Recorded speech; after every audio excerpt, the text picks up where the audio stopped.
नगर निगम श्रीनगर में छोटे ठेकेदारों को काम न दिए जाने के विरोध में पार्षदों ने नगर आयुक्त उप जिलाधिकारी नूपुर वर्मा के खिलाफ विरोध प्रदर्शन किया। आरोप लगाया कि नगर आयुक्त अपनी मनमानी कर रही है, चयनित ठेकेदारों को काम दे रही है। मांग की गई कि पंजीकृत सभी ठेकेदारों को नगर निगम में काम दिया जाए। सी और डी कैटेगरी के ठेकेदारों को ईएसआई और पीएफ की अनिवार्यता से बाहर रखा जाए। पार्षद झाबर सिंह रावत और पार्षद संदीप रावत ने आरोप लगाया कि नगर आयुक्त नूपुर वर्मा चुनिंदा 14 ठेकेदारों को काम दे रहे हैं, जबकि 40 ठेकेदार निगम में पंजीकृत हैं।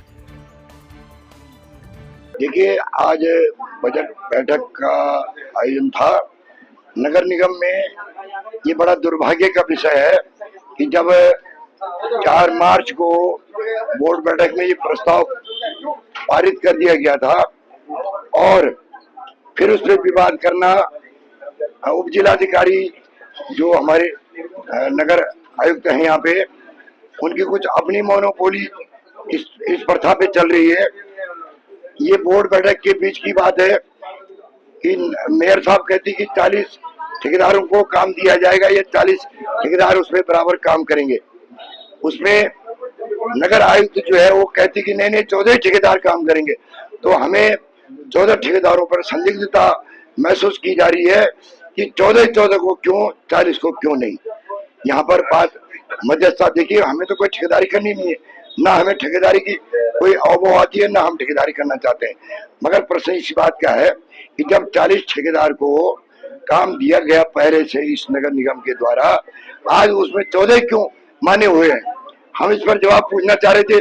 हमारे जवाब का हमको जब उत्तर नहीं मिला तो हम उस पर अपना विरोध प्रकट कर रहे हैं। मैं स्पष्ट कह रहा हूँ, केवल आयुक्त जी की मनमानी है। कुछ चयनित ठेकेदारों को काम दिया जाना है। इसके अलावा हमारे जितने भी छोटे श्रीनगर में ठेकेदार है उनको इससे बाहर कर देना है।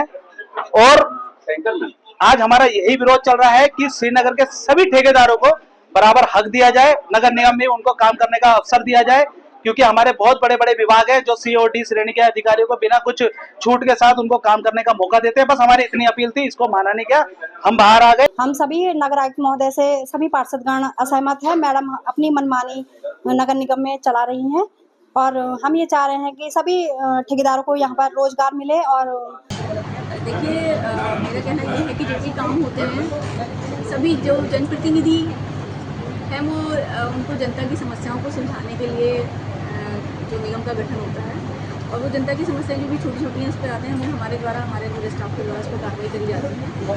अब ठेकेदारों को पंजीकरण को लेके कोई विवाद नहीं है। उसमें ये है कि जो ईएसआई और ईपीएफ में छूट को लेके है जो मामला सारा है कि ईएसआई और ईपीएफ में छूट दी जाए, क्योंकि आज उपविधि बना के यहाँ पे रखी गई है, जो बायलॉज बना रहे हैं हम निर्माण में पंजीकरण के लिए, तो उसमें ईएसआई और ईपीएफ को कंपलसरी कर दिया गया है।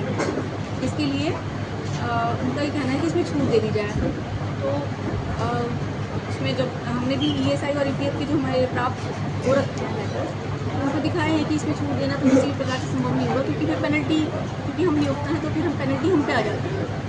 और ऐसे कई निगमों में पूर्व में पेनल्टी भुगतनी पड़ी उनको इस वजह से, क्योंकि ये जो उनके कॉन्ट्रैक्टर्स थे, रजिस्टर्ड कॉन्ट्रैक्टर, उनके पास ये ईपीएफ या ईएसआई नहीं था। तो ये इनको समझाया गया है। पिथौरागढ़ यूथ कांग्रेस के जिला अध्यक्ष विक्रम दानू की ओर से तहसील मुख्यालय मुनस्यारी पहुंचकर उप जिलाधिकारी के माध्यम से जिलाधिकारी पिथौरागढ़ को ज्ञापन प्रेषित किया गया। इस दौरान उन्होंने कहा कि ग्राम सभा टांगा के लोधी तोक, पापड़ी के पैकुती तोक, रतगढ़ी भैंस खाली, तल्ला गैला, खाटा गांव का प्रधानमंत्री आवास का ऑनलाइन सर्वे अभी तक नहीं किया गया है, जिससे लोगों को बहुत परेशानी का सामना करना पड़ रहा है। इस दौरान उन्होंने आवास सर्वेक्षण करने की मांग की। अभी इस वक्त ग्राम सभा पापड़ी के पैगुदी तोग में हूँ और यहाँ पर मकान की बहुत स्थिति खराब है। अभी तक प्रधानमंत्री आवास के लिए सर्वेक्षण नहीं किया गया है, जिससे सती देवी जी को बहुत परेशानियों का सामना करना पड़ रहा है। सती देवी जी का कोई नहीं है और एक गरीब परिवार से है, आवासीय मकान बनाने में असमर्थ है। इसलिए मैं शासन प्रशासन से मांग करता हूं कि तत्काल संज्ञान लिया जाए और शीघ्र निरीक्षण कर सती देवी जी को आवासीय मकान का लाभ दिया जाए, और ताकि वो अपना आवासीय मकान बना सके और अपना जीवन यापन कर सके।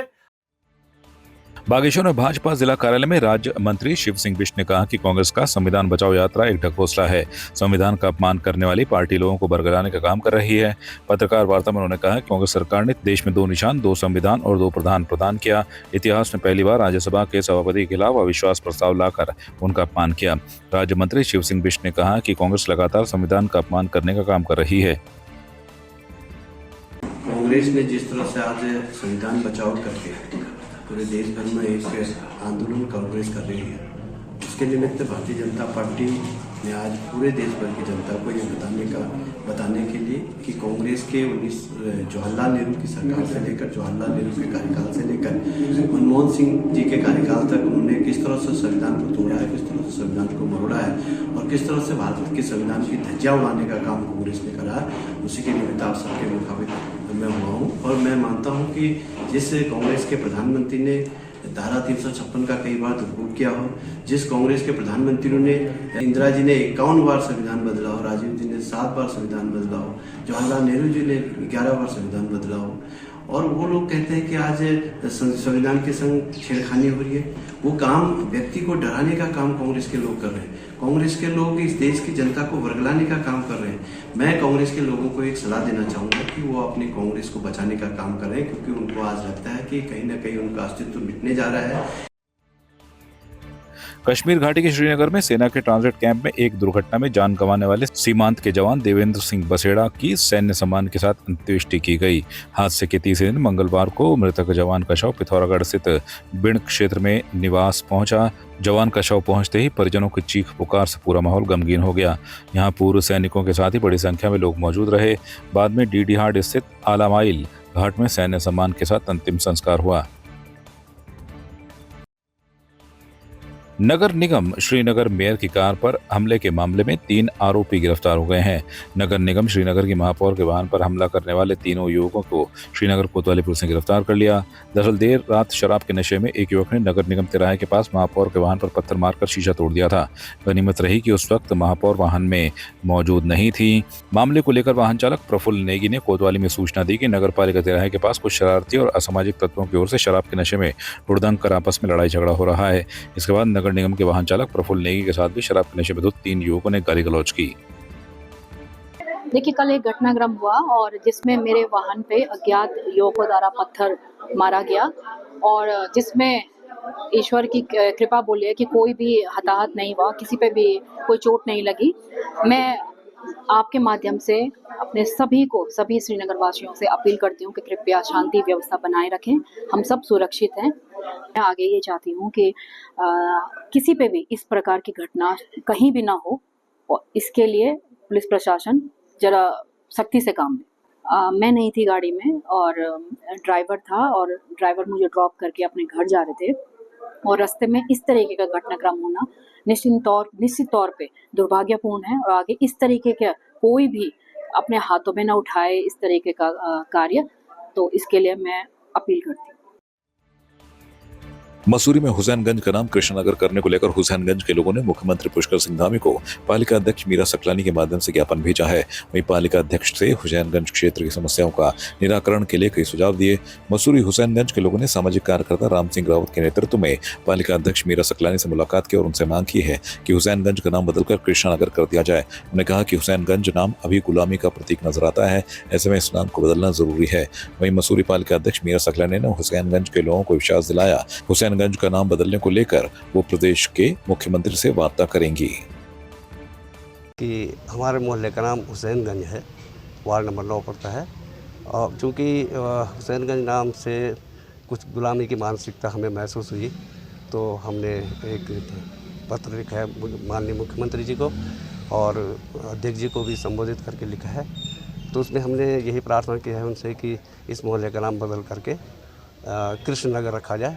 इसी संबंध में विशेषकर हम आ जाए थे। इस बारे में भी बात हुई है अध्यक्ष से, क्योंकि हमारे मोहल्ले की अक्सर गाड़ियां जो हैं वो सड़क पे ही खड़ी रहती हैं और ये असामाजिक तत्व जो है कभी उसका टायर निकाल लेते हैं, कभी हवा निकाल लेते हैं। तो हमने उनसे आग्रह किया है, प्रार्थना की है कि एक दो छोटी छोटी पार्किंग, मोहल्ला पार्किंग बन जाए तो हम मोहल्ले की लोगों की गाड़ियाँ जो हैं उसमें पार्क हो जाएँ। तो उन्होंने हमें आश्वासन दिया है और हमें पूर्ण विश्वास है कि वो अवश्य इस ओर ध्यान देंगे। हुसैनगंज के लोगों ने एक ज्ञापन दिया है कि हुसैनगंज का नाम बदल करके कृष्णनगर रखा जाए। मैं इसको आगे परस्यू करूंगी और माननीय मुख्यमंत्री जी जो 4 तारीख को हमारे बीच यहाँ पे रहने वाले हैं, मैं उनके संज्ञान में भी ये बात डालूंगी और आगे तो फिर शासन का काम है कि किस तरीके से इस पे काम करते हैं। देखिए अभी पूरा एक जो हुसैनगंज के जो जितने भी जो जागरूक लोग हैं वो अभी आए थे, पूरी एक टीम आई थी और उन्होंने कुछ सुझाव दिए हैं हुसैनगंज को लेकर के कि हुसैनगंज में किस तरीके से हम पार्किंग का निर्माण कर सकते हैं।